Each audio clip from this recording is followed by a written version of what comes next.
Assalamualaikum warahmatullahi wabarakatuh.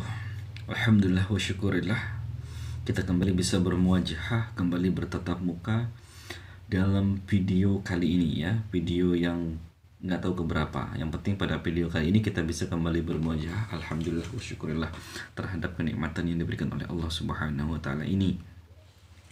Saya bisa menyapa teman-teman melalui video ini, dan teman-teman juga bisa menyapa balik melalui kolom komentar.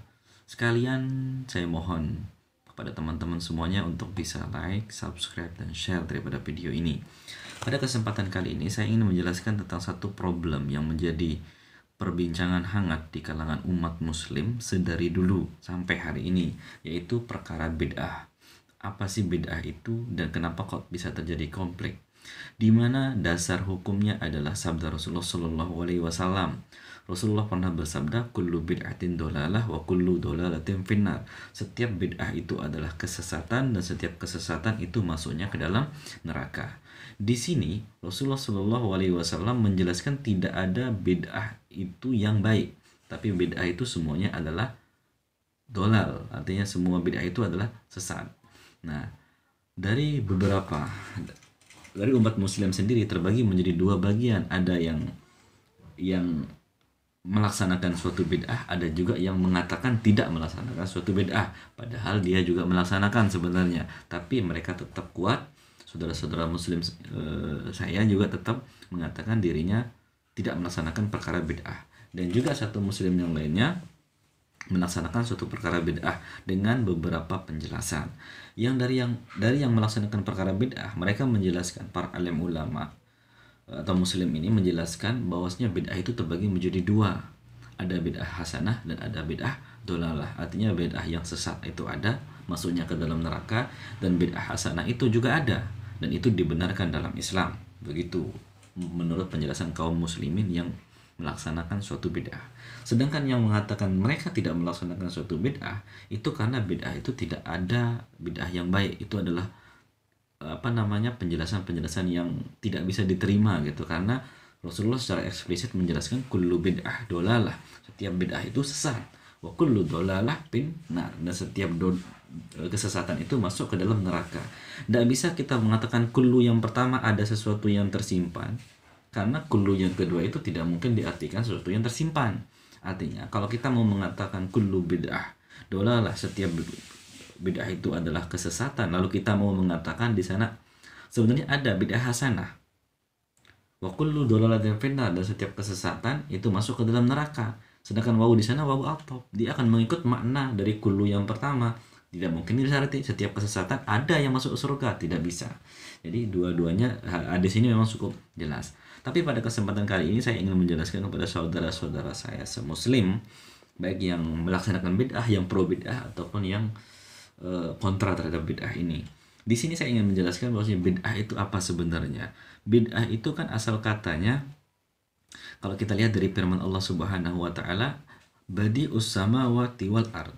Allah Subhanahu wa taala itu menciptakan langit dan bumi dari sesuatu ketiadaan yang tidak pernah dibuat. Bukan sebuah inovasi, tapi merupakan sebuah created, artinya sebuah penciptaan yang baru, tidak pernah ada sebelumnya. Dan Rasulullah Shallallahu Alaihi Wasallam diterangkan, diperintahkan untuk menjelaskan bahwasanya dalam firman Allah Subhanahu Wa Taala, wa ma kuntu badi'an minar rusul. Jadi Allah Subhanahu Wa Taala mencoba menerangkan kepada Rasulullah Shallallahu Alaihi Wasallam bahwasanya Rasulullah itu bukan sebuah bid'ah daripada rasul-rasul. Artinya bukan sesuatu yang baru, artinya ada rasul-rasul yang diutus sebelumnya. Tapi apakah sama ajaran yang dibawa? Tentunya beda. Sampai di sini kita bisa mengetahui bid'ah itu sesuatu yang benar-benar baru, tidak pernah ada sebelumnya. Jadi itu intinya bid'ah. Karena Allah menciptakan langit dan bumi dalam bentuk yang sangat baru yang tidak pernah diciptakan sebelumnya, dan Rasulullah Shallallahu Alaihi Wasallam, Nabi Muhammad, Nabi yang terakhir pun bukan sebuah bid'ah. Kenapa? Karena ada Rasulullah sebelumnya. Jadi ma kuntu badi'an. Rasulullah itu bukanlah sebuah bid'ah, bukanlah sesuatu yang baru gitu. Sampai di sini saya ingin menarik kesimpulan dulu yang pertama, bahwasanya bid'ah itu adalah sesuatu yang baru, bukan sebuah inovasi. Itu yang pertama, bukan sebuah inovasi. Artinya Rasulullah itu sebuah inovasi, maka bukan bid'ah. Maksudnya Rasulullah inovasi, ada Rasul-Rasul sebelumnya membawa ajaran-ajaran tauhid dengan agama-agama yang berbeda. Jadi ketika Rasulullah SAW datang, Rasulullah juga seorang Rasul membawa ajaran Islam yang berbeda, dan itu bukan bid'ah. Jadi bukan bid'ah, tapi itu adalah sebuah upgrade, sebuah inovasi, sebuah penyempurnaan daripada ajaran-ajaran Allah Subhanahu wa taala. Dan apakah yang sebelumnya belum sempurna? Tidak. Tapi karena zaman yang dinamis, maka perlu diutus seorang rasul yang dinamis pula pada masa tersebut. Dan apakah kita melaksanakan tahlilan? Ini kita masuk ke konteksnya ya. Tahlilan, kemudian maulidan, merayakan hari lahirnya Rasulullah Shallallahu Alaihi Wasallam. Kemudian kita melaksanakan tahlilan, artinya zikir bareng-bareng bersama-sama. Apakah itu menjadi hal yang bid'ah? Tidak. Kenapa? Karena itu bukan sesuatu yang baru. Itu adalah sebuah inovasi di mana Allah menganjurkan kita untuk memperbanyak berzikir, memperbanyak tahlil, memperbanyak ibadah, tentunya dengan berbagai macam cara seperti itu adalah inovasi. Sama seperti Rasulullah Shallallahu Alaihi Wasallam yang diturunkan ke dunia ini bukan sesuatu yang baru, melainkan sebuah penyempurnaan daripada Rasulullah sebelumnya. Bukan kita menciptakan sebuah contoh, kita mau menciptakan sebuah ibadah, namanya ibadah apa, misalnya ibadah poro-poro. Ibadah poro-poro dalam bahasa Lombok itu poro-poro, dalam bahasa Indonesia poro-poro itu ya apa ya, kayak poro-poro lah, kegiatan yang nyantai gitu, yang ketika tidak ada kegiatan kita melaksanakan sesuatu gitu loh. Itulah poro-poro. Hanya kita menciptakan sebuah ibadah namanya poro-poro. Apabila melaksanakannya dapat pahala 2 gunung Uhud.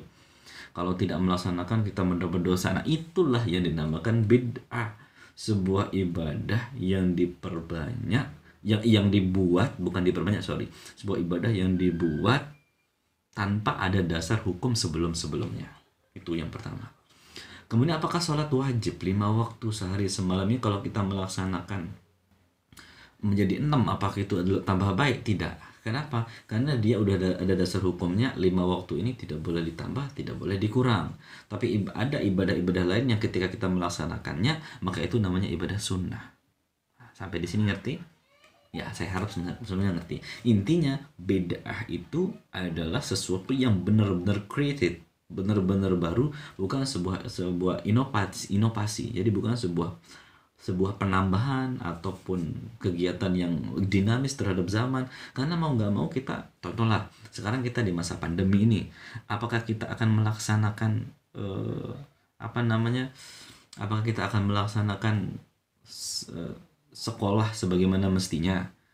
Tentunya tidak, karena sekolah kan diperintahkan untuk ditutup. Maka kita berubah dengan cara digital, dengan cara online, di mana kita melakukan sebuah aktivitas dengan sebuah aplikasi melalui smartphone ataupun PC.